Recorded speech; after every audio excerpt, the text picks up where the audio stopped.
Hello, Fuse Nation. My name is Alex Fuse, and you are watching a brand new Sports Fusion episode. I'm on the phone right now with the ESPN producer, Jason Romano. So, Jason, how are you doing this morning? Alex, I'm doing great. How are you? Good. So, I want you to tell the Fuse Nation a little bit about your job and what exactly you do on a day-to-day basis. Sure. I am currently a social media producer. I work on Mike and Mike in the morning, obviously 6 to 10 a.m. Eastern on ESPN2 and on ESPN Radio. My day-to-day consists of an early arrival at ESPN here in Bristol, Connecticut. I come in around 4:30 in the morning, and I stay till about 1:30 in the afternoon. Gather and help provide all of the show content that you see on our social media platforms, on Twitter, on Facebook, on Instagram, and Snapchat. And then I also, during the show, I'm providing Greedy and Golic with social content that comes from our fans, tweets coming into the show, different posts, video, whatever it is, coming from all our different platforms and making sure that they're aware of it. Keeping an eye on the news feeds, everything you can imagine to keep it, keep it going in a 4-hour show that is unlike any other show at ESPN in terms of its size, in terms of its length, and in terms of the content that's on there. So that's what I do on a day-to-day basis here. So when you wake up or when you get that studio at 4:30 in the morning, what do you look forward to most? I just look forward to the unpredictability of the show. Most shows are very scripted at ESPN. Most shows have rundowns and have content that they know they're going to go with. And, that's our general TV show. But on radio, and radio was always my first love when I was in college and even going back to high school. When I was, the thing I loved about radio the most when I was younger was the unpredictability about it, that you could just go in 100 different directions and have this sort of freedom and the bandwidth to be able to do that. And that's what Mike and Mike do. And they'll come in the morning and they'll want to say, okay, we're going to talk about A-Rod, and we're going to talk about Alex Rodriguez, and we're going to talk about NFL preseason, and we're going to talk about the Olympics. But then they might just go 45 minutes talking about pancakes and talking about breakfast and talking about food. And that's the funniest stuff and the most memorable stuff in the show. So that's what I love. I look forward to coming in, and it's nice to prepare, and you always have to prepare and be buttoned up on everything you're going to talk about. But man, when we just kind of veer off into another direction, and it's one of the more memorable things in the show, that's my favorite part. Okay, Jason, if you had the ability, what would you do to make your job easier? To make my job easier? I wouldn't have to wake up so early. How's that? That would be easier. If I could just get up at 5:55 and then go into this little DeLorean, like Back to the Future, and be at the office and ready to go at 6 o'clock, that would be great. But obviously I can't. Getting up early is never easy. You kind of get used to it, but it's still very, very early. So I think that would make my job a little easier. What I do and the type of work that I accomplish every day and produce, it's hard, it's easy, it's you get in the groove and you kind of do it. And I don't know how much I'd want it to be easier. I want the job to be challenging, and I want it to be I want there to be something when I come in every day not expecting to happen and have to adjust to that. I think that's part of what makes the business and our job great. So growing up, you were actually around here in Albany, New York, and you actually played for the football team at Romano High School, am I right? No, I didn't play for the team. I played for the basketball team. I'm from Romano. My brother was a quarterback, Chris Romano, for Romano for 3 years right after I graduated in 91, 92, and 93.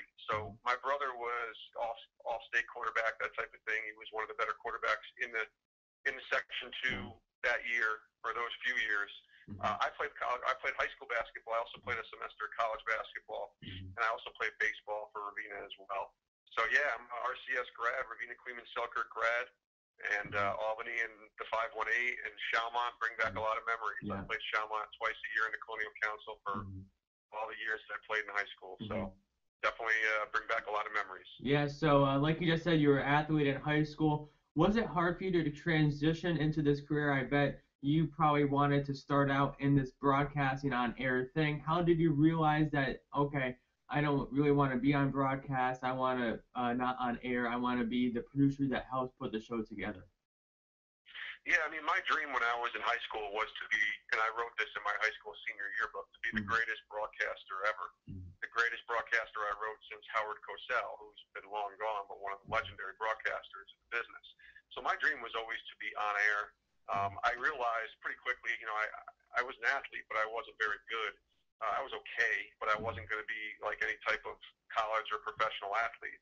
So I always wanted to do broadcasting. And when I went into college, my goal in college was to be on air. So I hosted a radio show. I did play-by-play and color commentary for our college basketball teams. I did sports talk radio. I DJ'd as a radio DJ for music. I did everything I could on air, but I also learned the skills behind the scenes as well, how to edit and how to put a show together and how to book guests. So I learned all that, but my goal was always to be on the air. And then when I got out of college, I think early on I realized when I started working with some major professionals that I wasn't a very good on-air host, at least when I was younger. I think I could do it better now as a 40-year-old man with a lot more experience. But when I was younger, I just didn't have that kind of voice, that command, that presence. But I realized quickly that I was a pretty good producer, and I could put things together well. I could work sort of fly by the seat of my pants. I could adjust on the fly. I could juggle multiple tasks, and I had a kind of an ear and an eye for what was good content, and I could learn quick. Like I was a fast learner, and that helped too. And I also learned from some of the veterans in the business. My first job coming out of college was in Albany at WGY Radio, and I learned so much just in those few months working there than I ever did in college or high school. And I realized pretty quickly that the producer route was probably where I was going to end up having my bread buttered. Okay. And I want to go back to working on ESPN, and I am sure that you worked with or had a chance to work with John Saunders. And I want to ask you, what was it like working with such a great guy that I've never got to meet him, but I just learned from him from watching him on SportsCenter every Sunday morning. So what was it like working with John Saunders? Yeah, I to be quite honest with you, I didn't work like directly with him on any shows, but when you're here for 16 years, you certainly have moments where you work with somebody like that. Yeah. So Alex, what I would do as part of my job for the last 8 years is I worked on the NFL product. So I first was a talent booker and a producer for our NFL content, and then a social media producer for our NFL content. So on Sundays during the NFL season, we go in and we go into this what we call a war room. It's basically a large conference room with about 9 or 10 giant TVs up on the wall, and we all go watch football, all the games. So all of our talent is in there. Chris Berman and Tom Jackson and Trent Dilfer, Keyshawn Johnson, Chris Carter, many who aren't with us anymore, but were there at the time. And we would just sit down with all of our producers and different editors and people behind the scenes and watch football for 7 hours straight. It's great. Awesome. John Saunders, probably the last 6 years or so, would come in on Sundays and watch those games with us because he was part of a broadcast team with Chris Berman doing the Sunday night, what we called the Blitz, I believe, which was the recap of our NFL games that day on SportsCenter.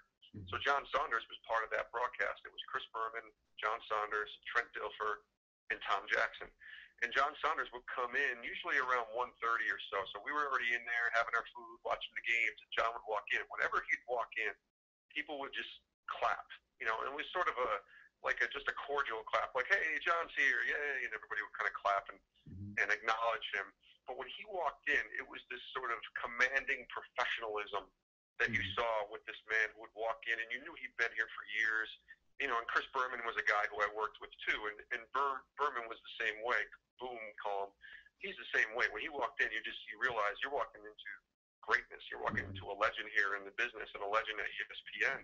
Yeah. But John Saunders had a way of carrying himself in such a professional sort of, I don't know what the right word is, but it's just such a commanding presence about himself when he would walk in, and you just kind of acknowledged him and were like, that man just gets it. He's just, and he was generally nice to everyone.